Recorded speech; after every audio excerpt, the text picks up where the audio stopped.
Number சிஸ்டம்லேருந்து ஒரு some பார்க்கலாம். இது பாருங்கள், கொஸ்டினை பாருங்கள். 250ஐ எந்த மிகச்சிறிய எண்ணால்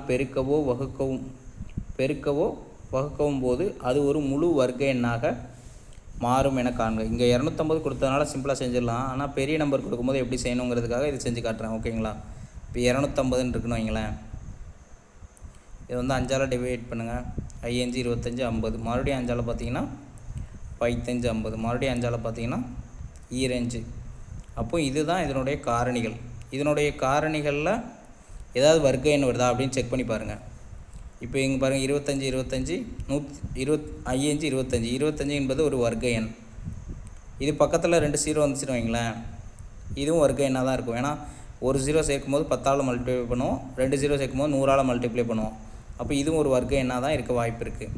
இப்படி கணிச்சு தான் நீங்கள் வந்து என்ன பண்ண முடியும், இது வந்து வர்க்க எண்ணா அப்படின்னு கண்டுபிடிக்கப்படும். இப்போ 250 10ஆல் வகுத்தீங்கன்னா 25 வருமா?